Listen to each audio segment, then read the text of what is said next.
ସକାଳୁ ସକାଳୁ କଣ ହେଲା ନା ମୁଁ ଯାଇକି ବଜାରରୁ ଯାଇକି ମଟନ ନେଇ ଆଇଲି। ମୋ ଘର ନେଇ କହିଲି ମଟନ ଆଜି ଆଣିଛି ଆଜି ବନେଇ ଦିଅ। ସେ କହିଲା ଠିକ ଅଛି। ମୁଁ କଣ କରିବା ସୋରିଷ ତେଲ ପକ କଢାର ଗରମ କର। ତାପରେ କଢା ଗରମ ଚିନି ପକେଇଲା। ତାପରେ ଖଡା ମସଲା ସବୁ ପକେଇକି ତାର ପିଆଜ ପକେଇଦେଲା। ତାପରେ ତ ଗୁଳେଇଲା ଗୁଳେଇଲା ଗୁଳେଇଲା ମୁଁ କହିଲି କାଇଁ କଲର କାଇଁ? କହିଲା କଲର ହବ। ମାନେ ହବ କେମିତିଆ? କହିଲା ମୁଁ ହଳଦୀ ଟିକେ ପକେଇଦେବି। ମାନେ ହଳଦୀ ପକା କଲର କର। କହିଲା କଲର ସେଇଠୁ କଲା। ମାନେ କଲର ଏଇଭଳିଆ ଆଇଲାନି। କହିଲା କଲର ଆସିଲାନି ମସଲା କଣ ପକେଇଛି ନା କଣ? ମାନେ ମସଲା ପକଉନୁ। ସେଇଠୁ ଅଦା ରସୁଣ ବଟା ସବୁ ମସଲା ପକେଇଦେଲା। ପକେଇ ଦେଇ ସାରିଲା ପରେ ମାନେ ଏବେ କଷା କର ଘାଣ୍ଟ। ତାପରେ କଣ କଲା ତାର ଯୋଉ ମସଲା ରଖିଥିଲା ହଳଦୀ ଲଙ୍କା ଲୁଣ ସବୁ କିଛି ଆଣିକି ପକେଇଦେଲା।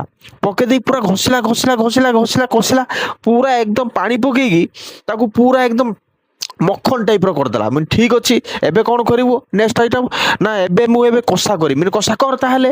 କଷା ହେଇଗଲା ପରେ ମୁଁ ଏବେ କଣ କରିବି ନା ମାଂସ ଛାଡ଼ିବି। ମାଂସ ଛାଡ ଏବେ।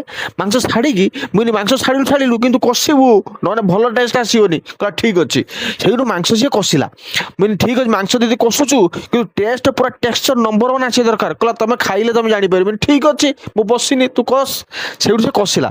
ସେଇଠୁ ଦେଖେ ମୁଁ ଏବେ କଣ କରିବି ଆଳୁ ପକେଇ ଦଉନୁ। କହିଲା ଠିକ ଅଛି ମୁଁ ଆଳୁ କାଟି ଦଉଛି। ମୁଁ ଆଳୁ କାଟିଦେ କିନ୍ତୁ ବଡ ବଡ ଆଳୁ କାଟିବୁ ଆଉ ଦି ଫାଳ କରିବୁ କାରଣ ମଟନର ଦି ଫାଳ ଆଳୁ ମସ୍ତ ଲାଗିବ।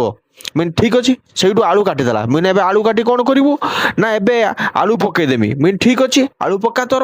ସେଇଠୁ କଣ କଲା ମୁଁ ଏବେ ମଟନ ଲାଗିଯିବ ଏବେ ଟିକେ ଗୋଳେଇ ଦେ। ସେଇଠୁ ଆସିକି ସେ ଗୋଳେଇଲା ପୁରା ମଟନ ସହିତ ପୁରା ତାକୁ ଗୋଟେ କଷାଟାକୁ ମୁଁ କଷାଟାକୁ ଭଲ କାନ ଟେକ୍ସଚର ଆସିବ ଯେମିତିଆ। କହିଲା ହଁ ଆସିବ ଏବେ ମୁଁ କଷା କରୁଛି। ତାପରେ ପ୍ରେସର କୁକରକୁ ଡାଇରେକ୍ଟ ଆମେ କାଢି ଦେଇକି ମାନେ ଆଳୁ ପକେଇଦେ ପ୍ରେସର କୁକର ସିଟି ଦେଇଦେ। ତା ସିଟି ଦେଇ ଦେଇକି ତାର ଯୋଉ ସିଟି କାଢି ସାରିଲା ପରେ ତା ମହକଟା ତା ଟେକ୍ସଚରଟା ଆପଣ ବିଶ୍ୱାସ କରିବେନି ମୁଁ କହୁଛି ଏକଦମ କ୍ୱାଲିଟି ସୁପର ଡୁପର ହେଇଥିଲା ପୁରା। ଆପଣ ଦେଖିପାରୁ ତା ଷ୍ଟ୍ରକ୍ଚର କେମିତିଆ ହେଇଛି। ମାନେ ମାନେ ଅନୁକା ମାନେ କାଟିଦବ ଢାବା ଫାବା ଯେତିକି ଅଛନ୍ତି ସମସ୍ତଙ୍କୁ କାଟିଦବ। ଟେକ୍ସଚର ଦେଖନ୍ତୁ କୋଉ ଭଳିଆ କ୍ୱାଲିଟିର ହେଇଛି। କୋଉ ଭଳିଆ ଟାଇପ ର ହେଇଛି। ଆପଣ ମୁଁ ଖାଉଛି ଆପଣ ବି ଜାଣିପାରିବେ କୋଉ ଭଳିଆ ଖାଇବାର କୋଉ ଭଳିଆ ଟେକ୍ସଚର ହେଇଛି ଆଜ୍ଞା। ନମସ୍କାର ରହିଲି ଆଜ୍ଞା ଏଇଭଳିଆ କରନ୍ତୁ।